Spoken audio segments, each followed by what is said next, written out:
بسم اللہ الرحمن الرحیم۔ البخاری حدیث شریف نمبر 2۔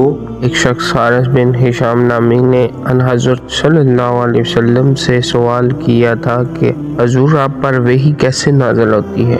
آپ صلی اللہ علیہ وسلم نے فرمایا کہ وحی نازل ہوتے وقت کبھی مجھ کو گھنٹی کی سی آواز محسوس ہوتی اور وحی کی یہ کیفیت مجھ پر بہت چھا گزرتی ہے۔ جب یہ کیفیت ختم ہوتی ہے تو میرے دل و دماغ پر اس فرشتے کے ذریعے نازل شدہ وحی محفوظ ہو جاتی ہے، اور کسی وقت ایسا ہوتا ہے کہ فرشتہ بشکل انسان میرے پاس آتا ہے اور مجھ سے کلام کرتا ہے، پس میں اس کا کہا ہوا یاد رکھ لیتا ہوں۔